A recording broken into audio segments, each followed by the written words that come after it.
All right, well, here we go. The big one. The mother of all questions when it comes to ZBrush. How do I get my character out of ZBrush and into another program one-to-one with no detail loss? I mean, this is the question that's vexed people since the dawn of this program, right? And I'm going to show you how to do it using 3D Studio Max. In addition to 3D Studio Max, you're also going to need VRAY. Now, that's sort of a preface because now I'm just going to dive right into it, okay? Now, to get things started and understanding how this entire process works, what you need to know and understand is 3D Studio Max scene scale. What do I mean by scene scale? Well, let's fire this guy up and get started, and I'll tell you all about what you're going to need to understand about scene scale. I'm going to load up a Max file that I'm going to provide to you down below in a link for you to try, but it's not too big of a deal. So here I have a scene right here, and it's got a 6-foot man in it. Now this is an accurate representation of a 6-foot male inside 3D Studio Max. And I know this because he is measured accordingly from the bottom of his feet to the top of his head in centimeters. My scene scale is currently set to centimeters. If you go to Customize and Unit Setup and then System Unit Setup right here, you can see exactly what your scene scale is. Now, these numbers don't matter a whole lot. Distance from origin, 1 centimeter, resulting accuracy way into the decimal points. But right here, 1 unit equals 1 centimeter. So if I were to create a box right here and go all the way up, you can see that it's 182 centimeters high. And if you look up on Google, right here, 6 feet to centimeters, 182. That's how I know. So now that I know that this is an accurate 6-foot man in 182 centimeters high inside a scene scale that is in centimeters, now I know that everything I do from this moment on is going to be unified in my scene. It's important to take this first step. If you don't take this first step, bringing your stuff out of ZBrush and into 3D Studio Max is going to fall apart completely. Now, the next step is really tricky because you have to get this guy out of here and into ZBrush with the correct scale. Now, there's no way to set the scene scale inside of ZBrush, or let me rephrase. There's no convenient way to do it and no truly accurate way to just go into ZBrush and set it to centimeters. ZBrush's default scale is in millimeters, which is, I don't know. Like, I don't know what they were thinking when they defaulted the program to be set in millimeters. It's like they expected everything to come out of that program to be ants. So in order to demonstrate this, just so you really understand what I'm talking about here. All right, so here we have ZBrush, here we have my man. So what I'm going to do is I'm just going to grab an object. This is one of the standard ones inside ZBrush. Hit Edit. And then I'm going to go Z it into the scene and you'll see exactly how big it is. So there you go, right? Way too fucking small.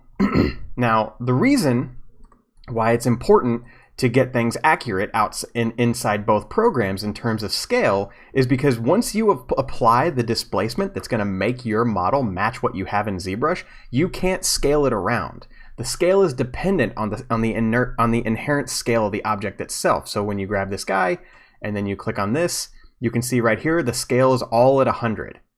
Right here, 100, 100, 100. But if I grab this object and I go to my scale and I start scaling it up, you can see these numbers begin to jump. And if these numbers begin to jump, then that means it's going to change the way that the VRAY Displacement modifier works, and it's going to fuck your shit up. So that was just a quick little rundown, and this is why this gets really hairy, because there is an inherent trap inside ZBrush that's going to get you right from the start. I'm going to demonstrate this by showing you what happens, because the first thing you're going to think is, well, I can just grab this guy and go Z him into ZBrush, and he'll be the exact right size, because that was my first thought. So I'm going to show you what happens when you do that. So Document, New Document, nope. So if I go Z this guy into ZBrush right now, you'll see what happens. So you can grab him, edit, go Z. Right? So now he's a subtool, and I'm going to drag him out. And you can already see that he goes really fast.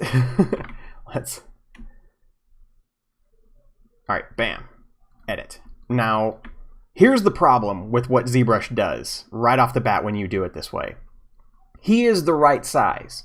Everything is correct technically, but if you notice, my draw icon is like the size of a single polygon now. Not only that, to demonstrate, if I were to take my draw size, let's drag this out a little bit. If I were to take my draw size and jack it all the way up to 100, look at how small it is.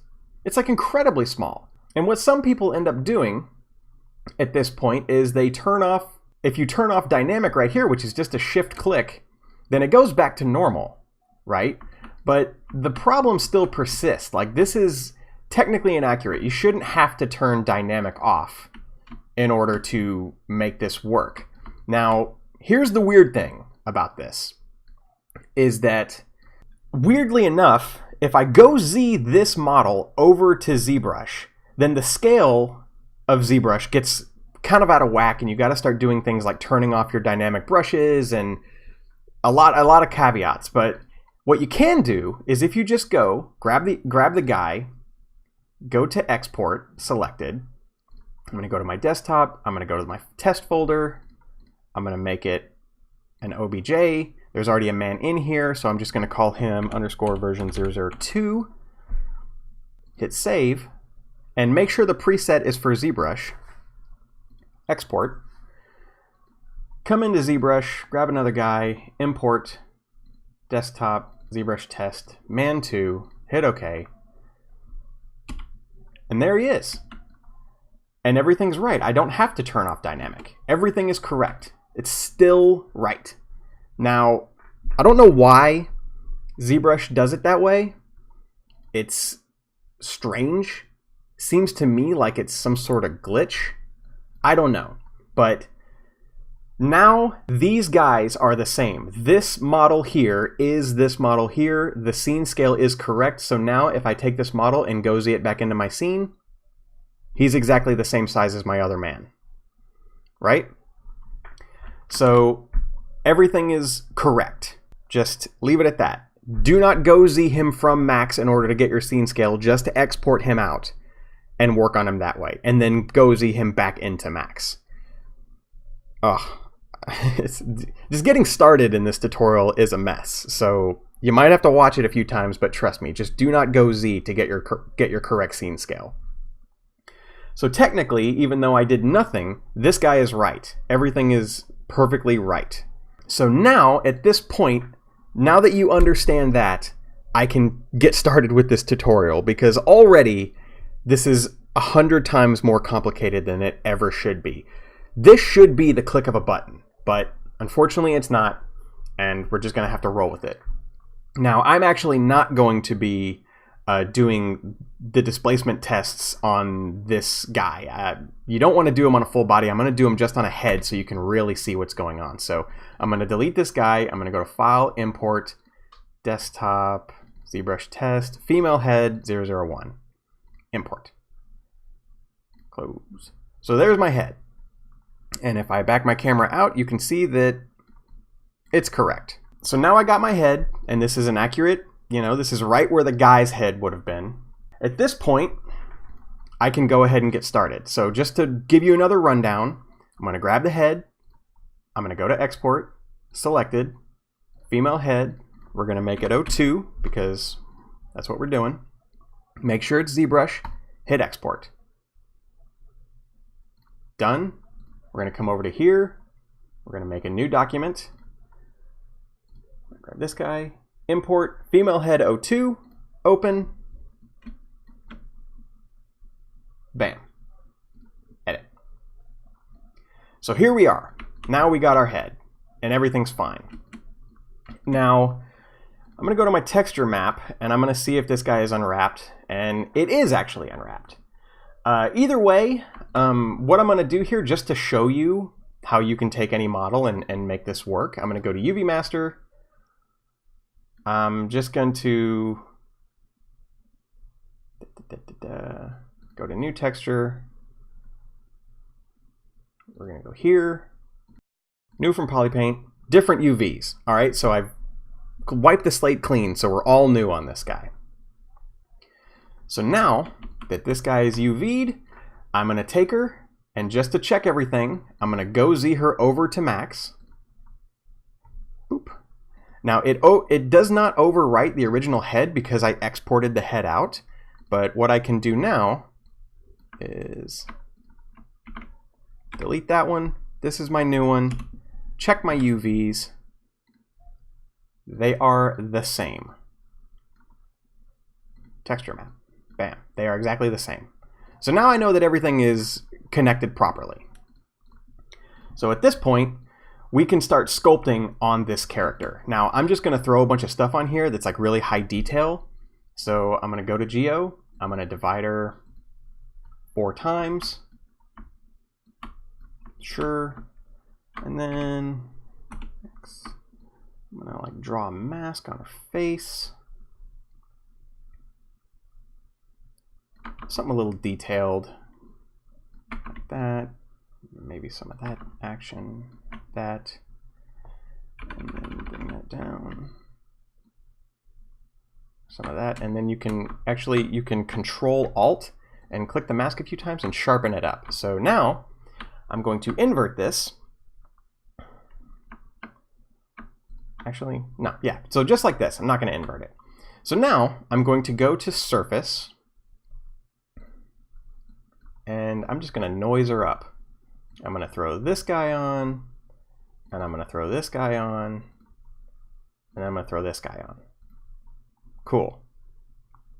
And all right. Bring that up. So there we go. Just a bunch of cheddar.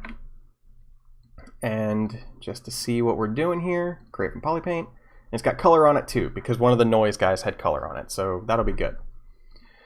So now, let's come up in here on this skin, and I'm not going to do anything super crazy, but let's just come to here, standard, and change it to something like this guy, and then the spray, maybe this guy. And take the intensity to like 5. Let's get some like high frequency stuff up in here. Now I can already tell that like I don't have enough detail in this geometry to make skin pores. So let's go ahead and bump her up a little bit. We'll go to 5. That should be enough for me to put some pores on her. So if I just kind of, all right. All right.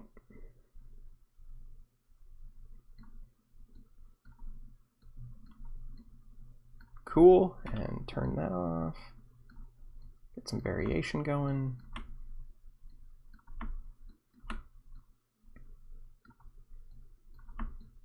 And maybe even like 8. Get some of that in the forehead, maybe in the sides of the mouth. Something like that.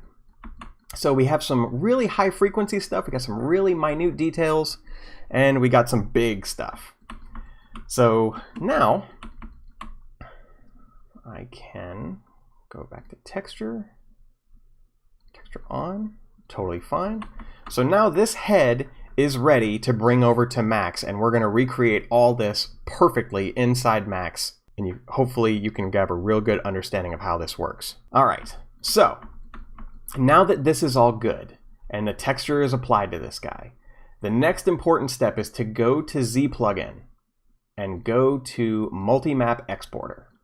So we're going to turn these guys off. We're going to focus on displacement right now, and we're going to go to export option. Well, first off, so an important thing is that the quality of your displacement map is intrinsically tied to the resolution of that map. You can't exactly have a 512 map and expect skin pores, right? 496 will get a lot of the job done, but if you know you're getting really close to an object, just go higher. So this is up on a face. I'm trying to capture these pores, so I'm taking this guy to a 6K map. Now, I understand that not every machine has the ability to process a map like that big or even render it. And if you go too high and your mesh is too dense, and a lot of times ZBrush can crash on you. To make sure we don't crash, let's just go ahead and save this Z tool.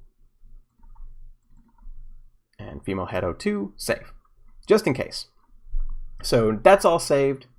Now we're going to go to Z plugin and we're going to go to displacements. Now inside here, inside of displacements, if you go to export options, you're going to see a lot of the really important stuff.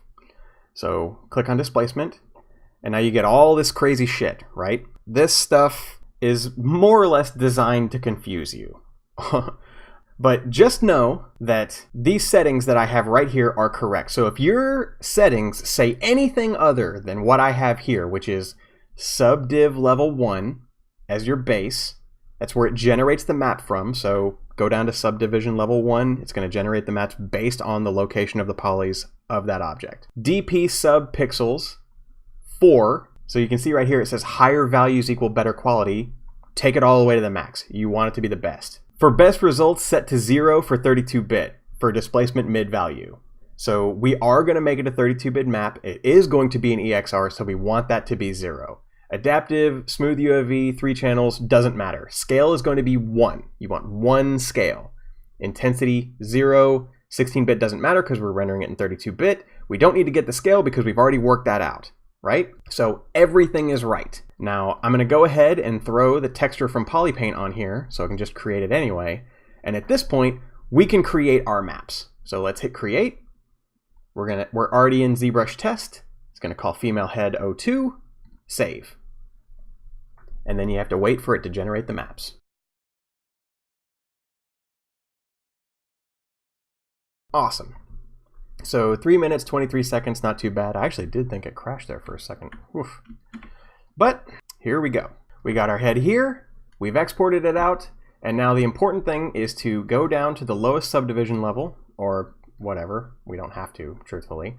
But now we can go Z this head over to here. So you can see this head is nice and smooth, so it's like in pristine condition, but changing the topology like this at the higher subdivision level has changed it in the lower subdivision level, and you're going to need that new head. So when you go Z it, now you look at it. See, your head now is all kind of chunky, and it automatically has the texture map applied to it. So things are looking good so far. Now the next important step is so we can accurately see what the displacement is doing on this head. I'm going to toss in a little lighting setup from a previous tutorial, just a V-Ray sun setup real quick, and that way we'll be able to get some light on this guy and really see what this stuff is doing, because you're going to need shadows in order to accurately kind of assess what's going on. So we're just going to do a quick V-Ray sun, hit yes. I did a tutorial on this before, so if you want to know exactly what I'm doing here, feel free to refer to that. So 0.01, 0.03.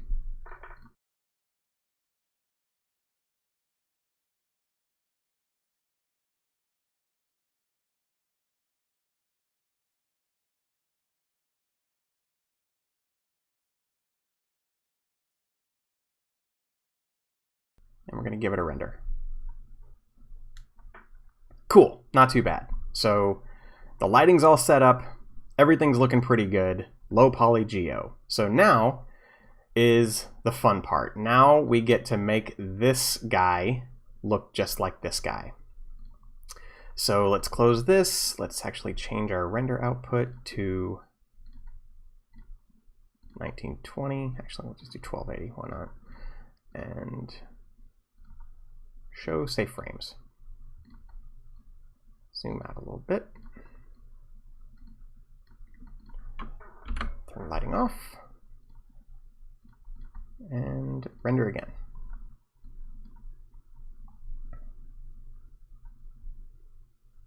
Awesome.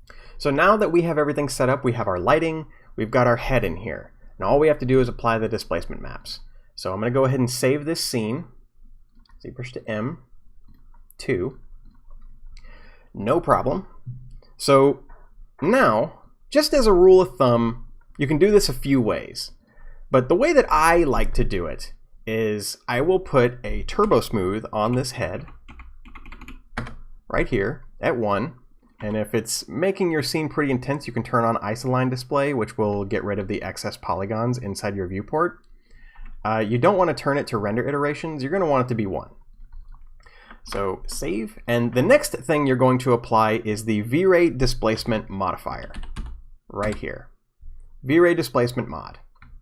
So this is where it gets tricky, right? So this is another example of how does this work? It just kind of does. As far as settings go that you need to be wary of, it needs to be on 3D mapping. It needs to be texture channel 1. Filter text map needs to be turned off. Off, because that is blurring your displacement map, and you do not want that to happen. The amount needs to be 1. Shift needs to be 0. Texture min needs to be -1. Texture max needs to be 1. Edge length is 4. Tight bounds, turn on static geo. So at this point, all those settings are correct.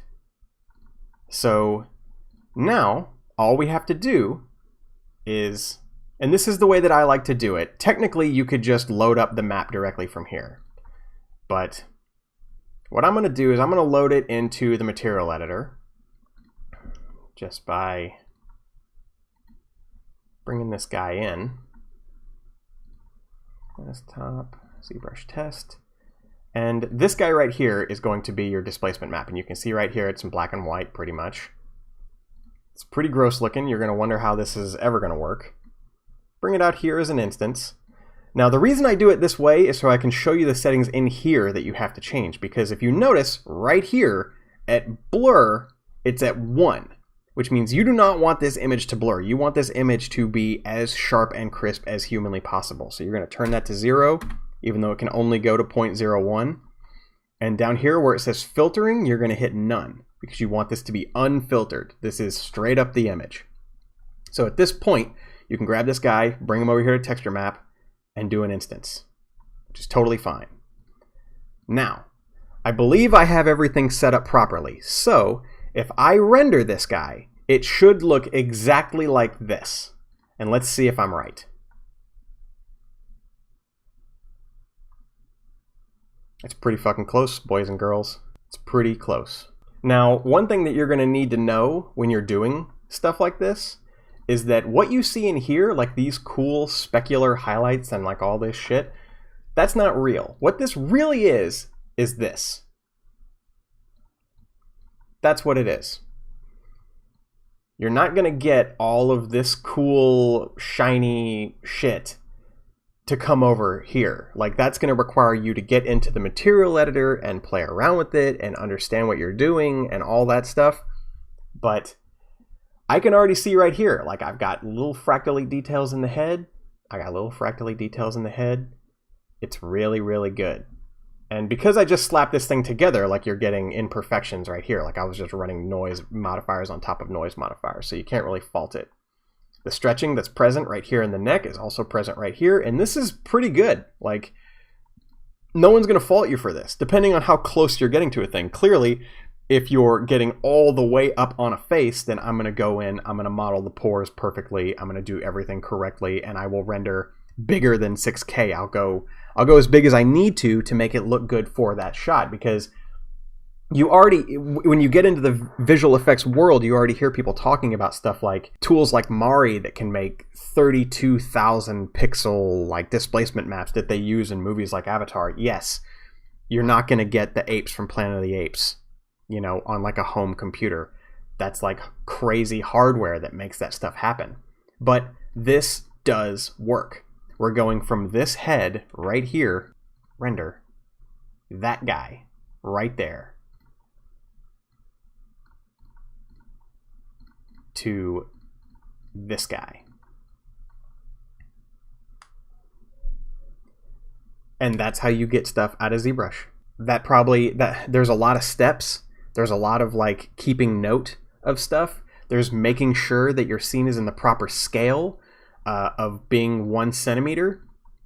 And additionally, you can change your metrics to other forms, right? So if you don't like working in centimeters, or if you think these numbers are like too unwieldy, you can always go to customize units and then change it from centimeters right here as your metric, So inside here, it can still be centimeters. Out here, though, you can look at it as like feet with decimal inches. And if you change it to feet with decimal inches, then it's 0.394. So if you just magically type in 0.394 and people are like, how did you get that number? Just know that in centimeters, it translates to 1. If you change it back. No math, no PhDs, no crazy bullshit. Once you do it a few times and really get the hang of it, it's going to make a whole lot more sense. The process sucks. It should be the click of a button. If anyone has any questions, I know that this was really complicated, that this was a whole lot of steps. Just feel free to message me down below. I try to respond to as many people as I can. If I get enough responses, then I will make another video. But this is what it is. This is how you do it. It's resolution, textures, VRAY displacement modifiers. What I see a lot of people doing, just so I can cover it like right here, is, let me move you to here and move you over, is what a lot of people do is they take this off, they make a turbo smooth, they center the render iterations to like 4, they put a displace modifier on it, and then they drag this guy into here, and then you're going to go use existing mapping. And then because we're in centimeters, this all still applies. So if I take this to 1, bam, that's going to look good. And if I render these guys next to each other, it will displace this head. It will. Like, you look at them side by side and you're like, ah, not too bad. And this is kind of the poor man's way to do it. This is what you do if you don't have ZBrush, ultimately. But if you get in there, you'll just notice a little bit that it's not horrifically worse. It's just a little bit worse. It's just, when you really line it up, you'll see that it's missing a little bit of detail. And not only that, it's hard on your machine, and it takes longer to render because it has to process these render iterations at render time. And if you have a really, really detailed objects, and you need to take this guy from like 4 to 6, then your machine's gonna either take forever to render or crash. And you're not gonna have that problem with the VRAY displacement modifier. Whichever way you like to do it, you can do it either way. But the VRAY displacement modifier is more accurate, it's less unwieldy, and I think it's really the way to go. But this is how you do it. No more secrets. This is how you get stuff out of ZBrush and into 3D Studio Max. And like I said, if you have any questions, be sure and let me know. I'm sure you will. It is a complicated thing, but I hope that this really helped. Seems like a lot of people have their own way of going about it. I hope this helps you understand a little bit more about the program. And on that note, this is going to be it. So take care, and I hope that this was beneficial to you in some way. So peace out.